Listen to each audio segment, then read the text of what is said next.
Giant fighting robots.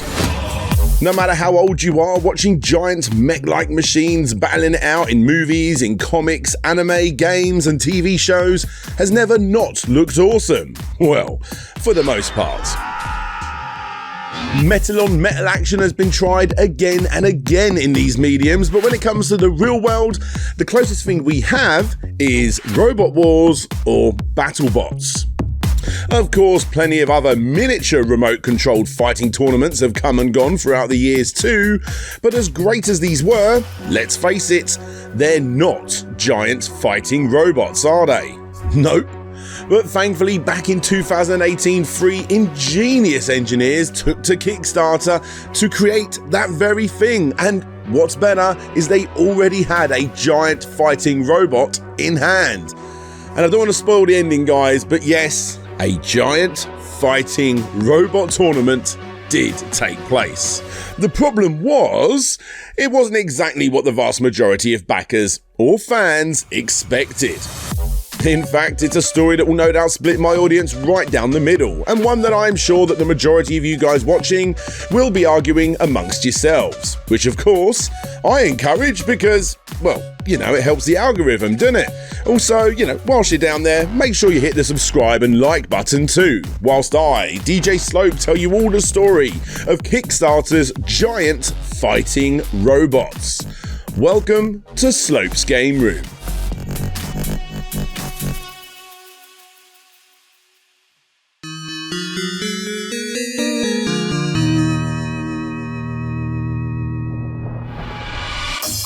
Our story starts with a couple of engineering students from Olin College of Engineering, Guy Cavalcanti and Andrew Stroop, who after graduating continued to work together on plenty of projects involving robotics. In fact, Guy even went as far as briefly working at Boston Dynamics. The abuse them till they dance robotic company.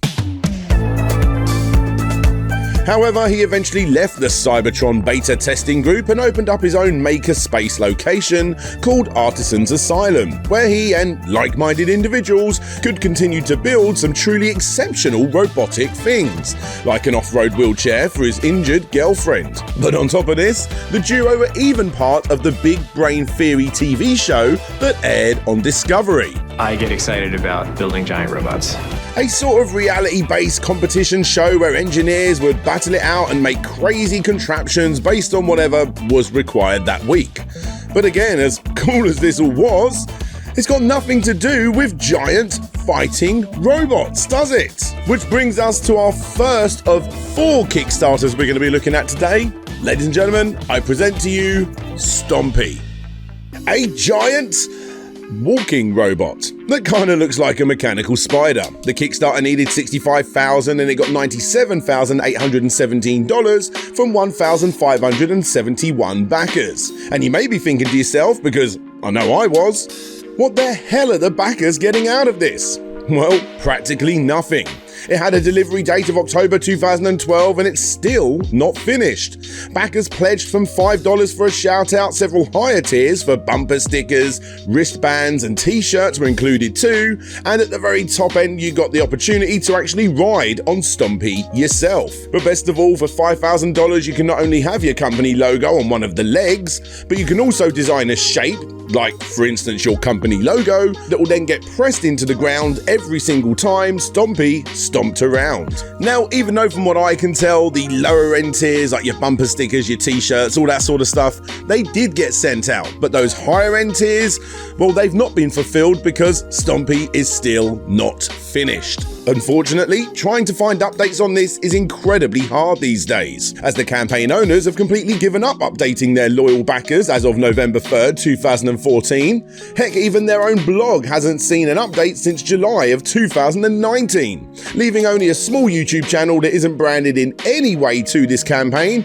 which every so often gets an uploaded 5-second video of Stompy doing practically nothing. And as always is the way when a campaign ends like this, you end up getting the backers themselves going to investigate to try and find updates themselves. Sadly for them, what they found wasn't good, because Guy, one of the key players here, had started yet another Kickstarter campaign. Now, to be fair, Stompy wasn't Guy's project. He did help out with this, but the important thing to take away is that several members had moved on to other things. Guy being one of them, and Andrew Stoop, well, the two of them, they still wanted to create giant fighting robots. As according to an interview with Popular Science back in 2015, Andrew said to Guy during this time that if you find some investor crazy enough to give us money, I promise you that wherever I am, I'll come help you build giant robots. And that's exactly what he did, with newcomer to the team, Matt Orline.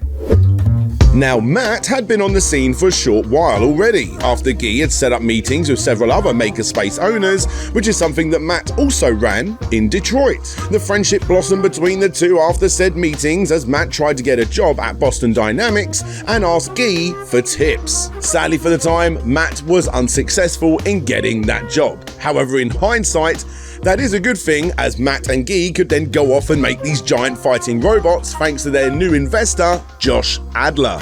Now, Josh was no stranger to Guy and his team. He was an investor looking for inventions to invest in, to pitch to bigger companies, and then ultimately sell off for a profit. And apparently, it was over a few beers where the trio were coming up with new ideas and new inventions for Josh to invest into, where Guy took a chance. He brought up, say it with me, giant fighting robots, and to his surprise, Josh liked the idea. From Josh's point of view, this investment just changed from being a technological investment that he could turn around quickly and sell into an entertainment investment that's worth sticking around for. This new vision was something that he could turn into a massive multimedia sporting league if they could pull it off, that is. So, with that first investment in hand, Andrew became the builder for a short while, Guy became the designer, and Matt became the electrical engineer. Megabots was born. This was where the team's sponsor, Autodesk, also got involved. The company even to this day likes to do rather wacky marketing, the sort of stuff that tends to go viral, but doesn't always achieve that goal.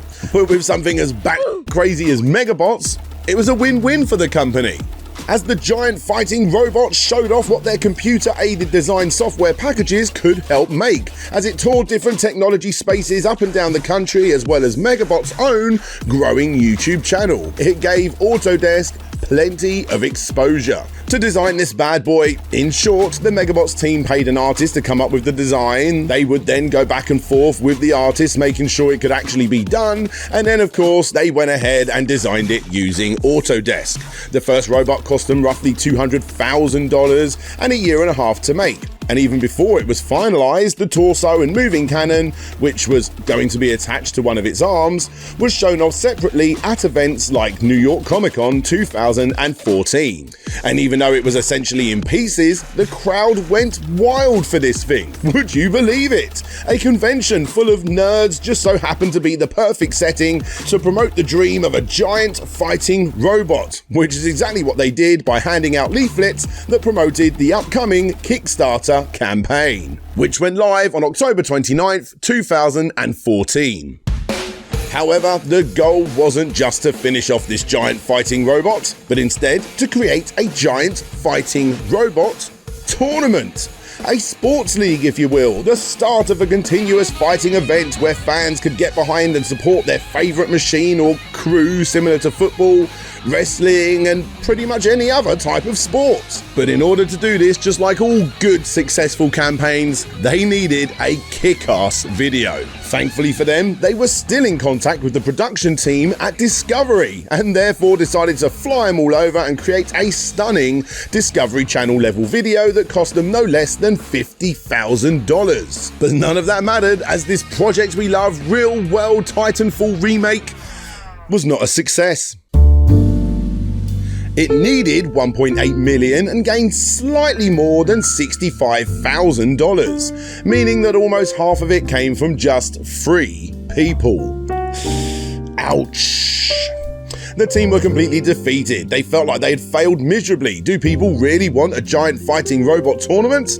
Well, to put it simply, the answer was yes. Because Autodesk wanted a giant fighting robot tournament, and even though the Kickstarter was a massive failure, the company still saw potential and offered to continue paying for the completion of the robot, just as long as Megabots relocated to their personal makerspace, and of course, Autodesk can continue to use it as promotion at their own events, starting with Maker Faire, meaning they only had 3 months to finish this robot in full and show it off to the public. The next part of our story is going to be a little bit strange, as Matt and Guy actually hired somebody to turn this whole story into a comic, and by all accounts, it's quite an accurate retelling. Sure, it's a little bit over dramatic compared to the real events, and a few of the names have been changed too for privacy and or legal reasons, but all in all, according to Matt himself, it is a fairly accurate retelling of the move to Manual Desk's personal makerspace and the challenges that the duo faced along the way. Links to everything can be found down in the description for you guys to go peruse yourself once the video's finished, but in short, they say yes to Manual Desk's offer. They buy a beat-up old truck from a mob boss to transport it in. They fight tooth and nail through snowstorms trying to get this thing onto the truck. They pay off a copper who pulls them over for hauling a load too heavy for the vehicle they are using. Due to time constraints, they are forced to completely rebuild the mech's design, and as a result, change the legs for tank-like wheels pulled from a burnt-out old JCB. And yes, they did all of this within only 3 months, resulting in not only a pretty damn impressive achievement, but unfortunately one that was held back from their true aspirations due to money and time. The end result was a success for Autodesk, as it was shown on time at the Makers Faire with plenty of promotion to go along with it. The problem for Megabots, however, was, well, what now? The duo had finished the job, but they had run out of things to do with their one-of-a-kind giant fighting robot. And what's worse is that Megabots had run out of money again. In fact, the company was on the verge of bankruptcy. Thankfully, they soon realized that they didn't just have a giant fighting robot, they had something far more special. They had a story that was quite fantastic, and a story that surely someone's going to want to turn into a reality TV show?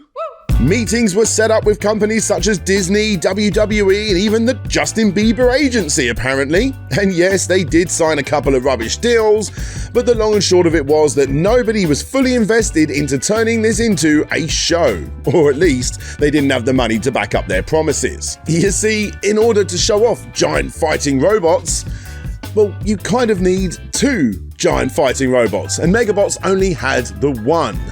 Thankfully for them, the Mark II, eventually renamed to Iron Glory, wasn't the first of its kind. The duo remembered seeing a news article back in 2015 where some crazed Japanese inventor had also built a mech-like robot and was selling it on Amazon for anyone that fancied dropping the equivalent of $1.35 million. The 30 hydraulic jointed Caradas could fire 6,000 BBs per minute and seemed like the perfect way to build up hype for Megabots, and hopefully finally give us that giant fighting robot tournament that we always wanted to see. Guy ran to Facebook looking for friends that could translate Japanese, and when he found one, he sent a message to the Japanese company asking them that if they released a video challenging them to a duel, would they accept? And they responded, yes they will, just as long as that original video gets a set amount of views and they bring a robot to the table that's a bit more melee fist fighting combat styly. Welcome to Megabots World Headquarters, the densest concentration of cutting-edge robotics research this side of the Mississippi. This is where the Megabot Mark II was born, forged with the fires of American innovation and determination. We just finished tightening the last bolts on the Mark II, America's first fully functional, giant piloted robot. And because we're American, we've added really big guns.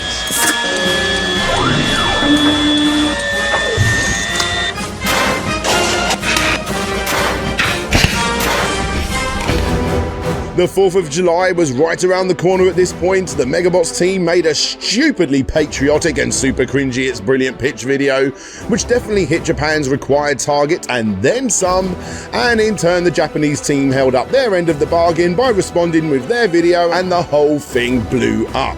I mean, the thing went like so crazy viral. I remember just like waking up and like the phone was just like buzzing. Like I thought my alarm was going off.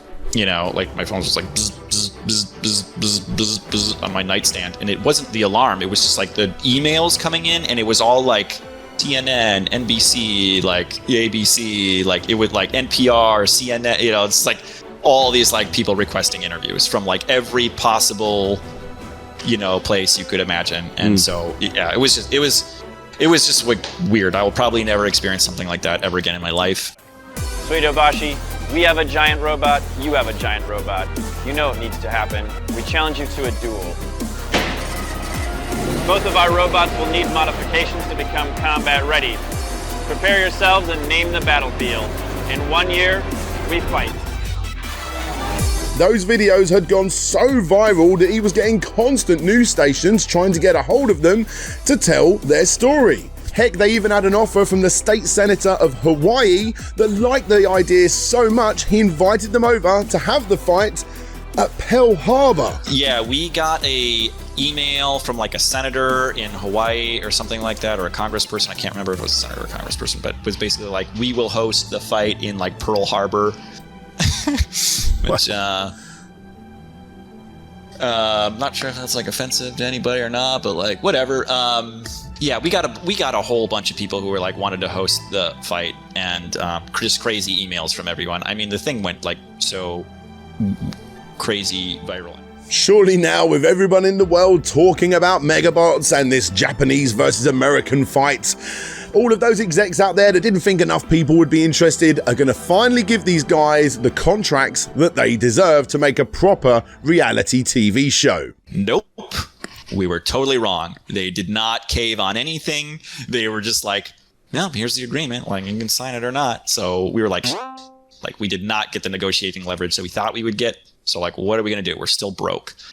All right, it's time to just like hit Kickstarter again. I want to take you for a ride. Team Megabots went to Kickstarter for a second time in order to raise funds and make the Mark II combat ready to take on Japan.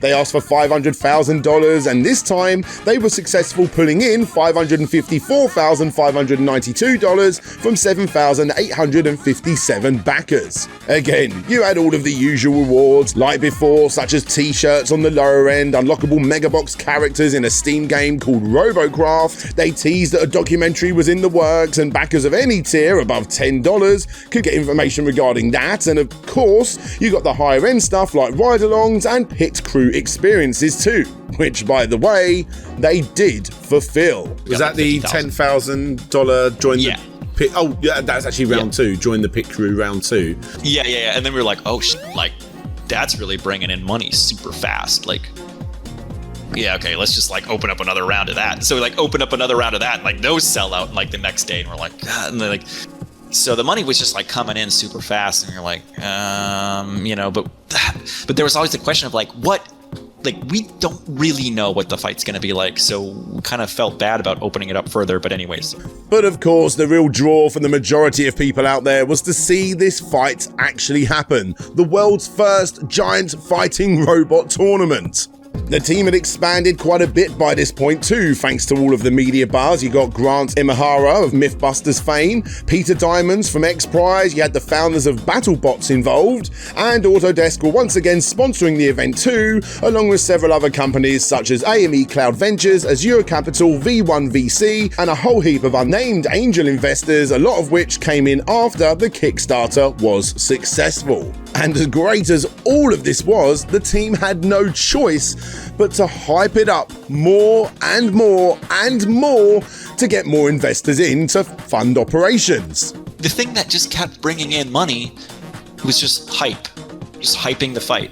It's like a boxing match, you know? Like you make all the money with the hype. This was the main focus for the team. They simply just couldn't stop. They wouldn't stop, and they needed to continuously hype up how crazy this giant fighting robot tournament will be. when in reality, nobody knew how it would turn out, as this was something that had never been done before. So the money was just like coming in super fast, and you're like, but there was always the question of like, what? Like, we don't really know what the fight's going to be like. We didn't really know, like, how big is this going to end up being? Like, are we going to have, like, a stadium? Like, what is it going to be? We really kept kicking the can down the road on, like, what is the fight actually going to be? Like, really. Like, you have two robots, and, like, what's going on? Are they actually like trying to destroy each other? Like, there's people inside, you know, like are the people gonna die? Like, are they like what is really gonna happen? All they knew was that they needed to turn Iron Glory into some kind of melee fighting machine, which they didn't do. Yeah, the plan going into the Kickstarter was we were going to give this one a paint job and give it like some weapons or whatever. Sure. Some hand-to-hand weapons. I do kind of wonder if like we should have just done that. Like, if we would have just like saved a bunch of money and made like just stayed with a much more underpowered but cheaper robot. I don't know. I think maybe that could have worked better. I don't really know. But anyways, we had millions of dollars and we were like, let's just build a whole new robot. Like, just build the coolest shit we can think of. Thankfully, the backers didn't seem to mind too much that a brand new robot was being built. Sure, the updates were a little bit too spaced out, but when they did come in, they were great. The initial delay wasn't all that bad. However, as time went on, those backers got more and more wound up that the campaign had changed to updates on the new robot, and very little was being shared about the giant robot fight. The time to fly to Japan and finally sort out this fight was now. I know we took a trip over to Japan, and I just remember like they had a 3D printed model of Karatas, their robot. Mm-hmm. And then they had like a 3D printed model of one of our robots. I can't remember. I think it was maybe Iron Glory. I can't remember. They like plop these two things down, and they're like, okay, what do you guys like think this fight is actually like? What it like? And we're like taking the robots and we're like kind of like trying to push them together, and they're just kind of like, the arms aren't really like that long. They're kind of like stumpy, like robots. T-Rex things going on, yeah. And I just remember it like kind of becoming like real for me at that point, where I was like, oh shit, like, yeah, how is this actually going to happen? On October 12, 2017, slightly over a year later than originally intended, the battle between America's Mk3, now known as Eagle Prime, and Japan's beefed-up Karatis robot would take place live, according to the Kickstarter update, only 5 days later. But it wasn't live. The update showed that this was a pre-recorded thing. Look, whatever. It doesn't matter. Everyone just wanted to see this giant fighting robot tournament already. America versus Japan. All of that hype was built up to this. And, yeah, it wasn't what people expected. Robot Duel.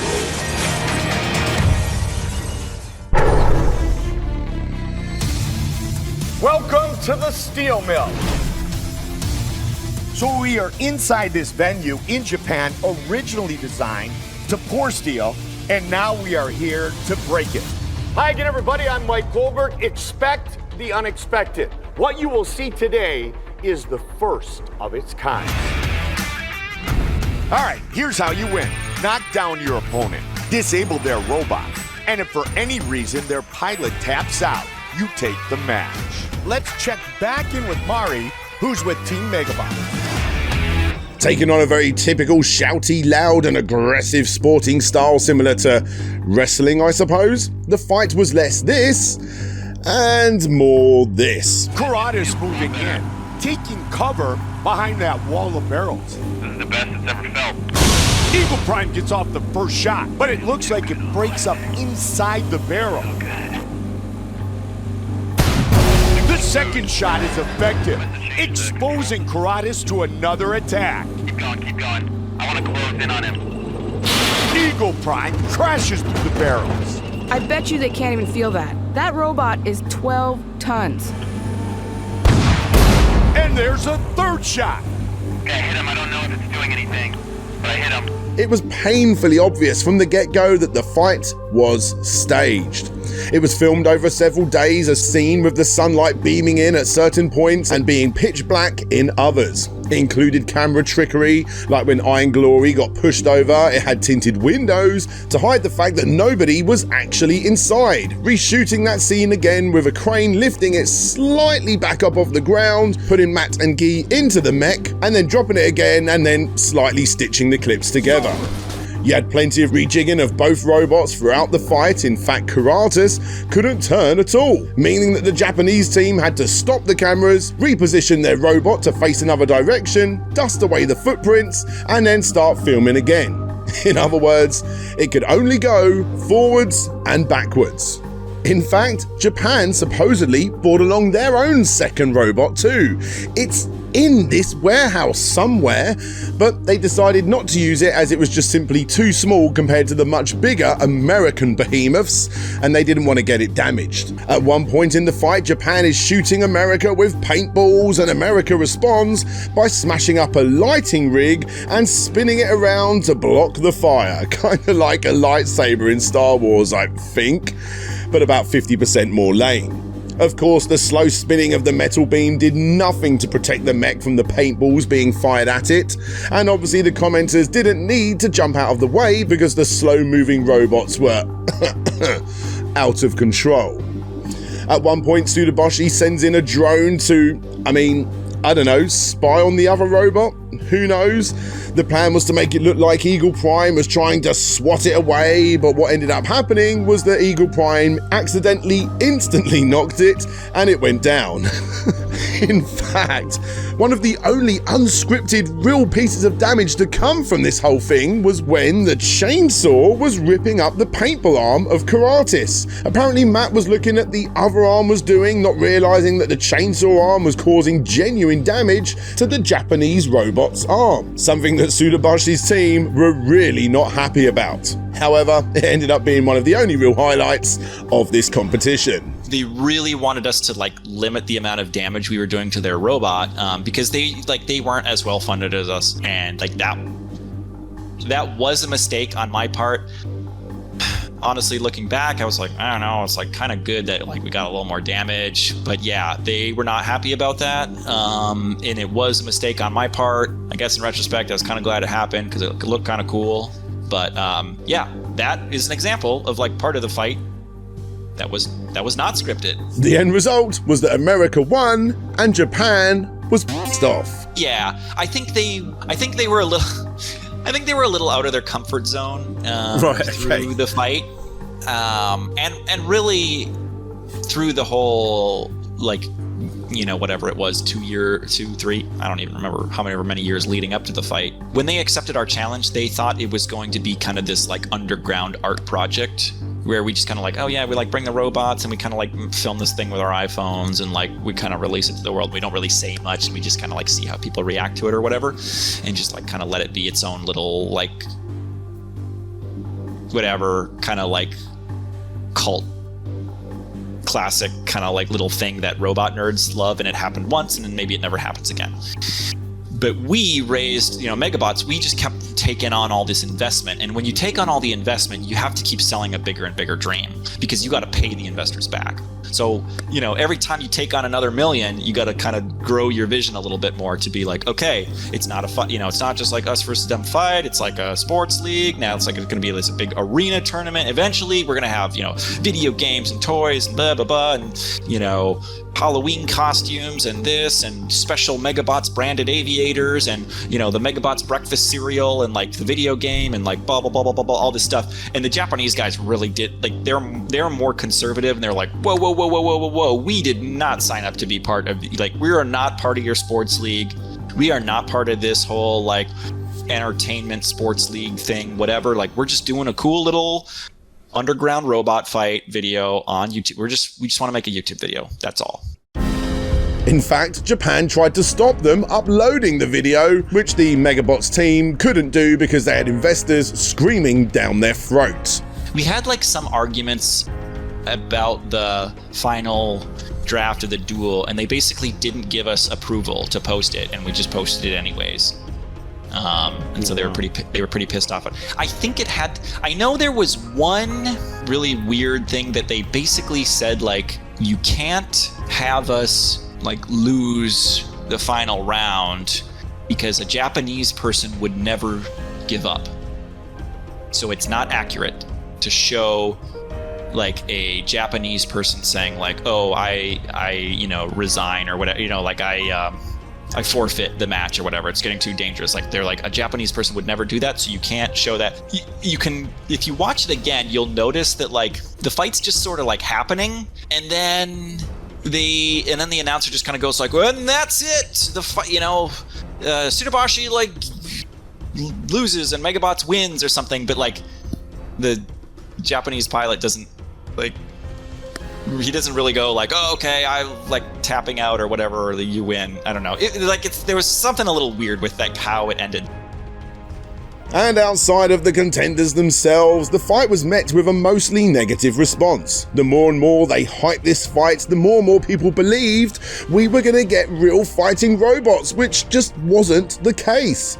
In a very open live stream that Matt himself created, going through all of the details of the stage segments of this fight, he explains that even within Megabots, it was never truly agreed upon as to what it should be. Some people at the company saw it as a real giant fighting robot tournament, whilst others saw it as a more of a robotic version of wrestling. I've got to be careful here, because I know I've got a hell of a lot of wrestling fans that watch this channel. As impressive as wrestling is, as impressive as the athletes are and the show is of WWE and other wrestling events, let's get real here for a second, guys. They're not legitimate fights. That's not taking anything away from the incredible physicality of these, in some cases, absolutely insane stunt performers that do incredible work, but the end result is predetermined, just like this robot duel.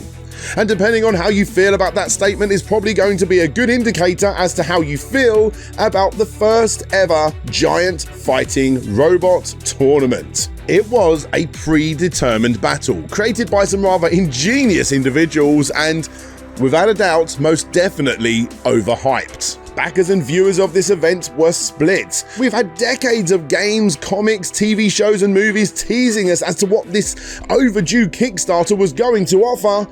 But surprise, surprise, not only would that be a truly stupid thing for any athlete to ever be a part of, but more importantly, the technology is just simply not there. Regardless, just like the crazy amount of Kickstarters that I've backed and was eventually disappointed with the final release, at least they were released. And, well, with that in mind, Megabots was a success? They created a giant fighting robot, they sent out all of the rewards, they updated the backers throughout the life of the campaign, and they provided their own end goal of a giant fighting robot tournament that some people were happy with, but the majority were not. This whole ordeal left the Megabots company in the same position that they were in before. The company had run out of money for a third time. The company had performed their giant fighting robot duties, but this time they were left with two machines that they didn't know what to do with, and worse still, were bleeding the company money. Which finally brings us to our third and final Kickstarter that was created to help start the first true live unscripted and live streamed giant fighting robot tournament, but it only reached $54,000 of a $950,000 goal and was eventually cancelled when the team realised that they were not going to be hitting target. What followed was the sale of Iron Glory to some company in Japan, a cancelled video game, a not so popular mobile game that they planned to use the money from to continue the tournaments, NFTs that virtually nobody purchased, several videos as part of Megabots Season 2 on YouTube that just simply didn't pull in the views that they did before the first major fight, a ticketed event held at the warehouse where Eagle Prime was stored, where he smashed up old cars and washing machines for guests to enjoy. This event barely broke even money-wise, and finally you got a proper request to fight against the already existing Canadian Robo Dragon machine in front of a live audience that again didn't pull in the required views needed for it to be a success, and therefore didn't go ahead. No matter what they did, nothing worked, resulting in the eventual bankruptcy of Megabots. And Eagle Prime getting put up on eBay with a $1 starting bid and no reserve. Eagle Prime, the current world champion battle mech, is on eBay right now. Bidding starts at $1 and there's no reserve. I've got a link to the auction in the description, and if it's already sold, I'll be making another video about that shortly.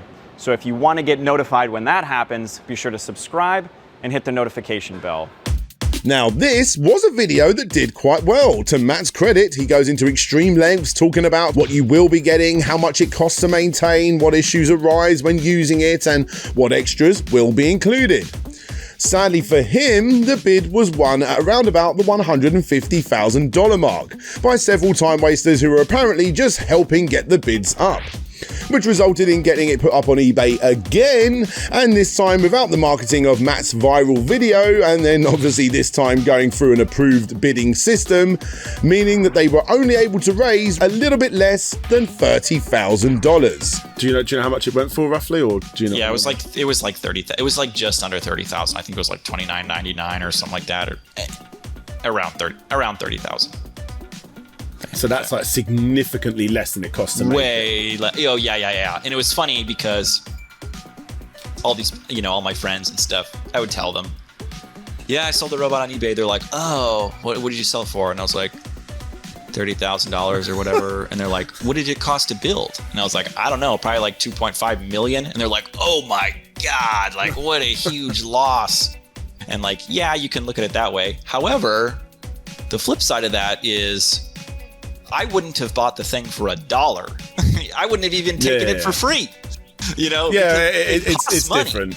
When you have that thing in your possession, it's constantly sucking money out of you. So like, it's not even an asset because you can't really make money with it. The winner of the mech owned a Destruction Derby / monster truck show, and even though footage does exist of the mech arriving at its new home, it's only ever been seen a few times due to the overly complex nature of actually running the machine in the first place, meaning that it spends its days now sitting inside a dusty warehouse, only ever getting the odd picture uploaded to social media by someone who no doubt has no idea what to do with this useless but also magnificent machine. And that's it. The story of Megabots is the sort of thing that Kickstarter is designed for. An overly ambitious project that is being looked after by people that can actually perform the job at hand. Sadly, the outcome may not have been to everyone's liking. And in short, that battle most definitely harmed the brand's future more than anything else. But that's just the way the giant mech crumbles, right? Unlike most of the projects covered, Megabots wasn't a scam. At most, it was a misleading campaign, but the backers did get their rewards, and Matt has gone to extreme lengths, arguably more than any project I've covered before, going into detail about how every single penny was spent using the backers and the investors' money. The end result may not be what we always dreamed, but to date, it's the closest thing we have to giant fighting robots. A huge thanks to Matt for being so open and allowing me to interview him for 2 hours for this Kick Scammer show. If you want to watch the interview in full, then please do consider becoming a backer of Slope's Game Room at any level. Backers will not only get this plus plenty of other unedited interviews, but they get access to a whole heap of extra stuff too, including having the ability to join in live as I record my monthly Kick Scammer news segments that appear on the second channel. Links to everything can be found down below. It's just a bad business. If you just think about it, like, yeah, building $1 million robots to destroy each other, like, it literally sounds like you're just lighting money on fire.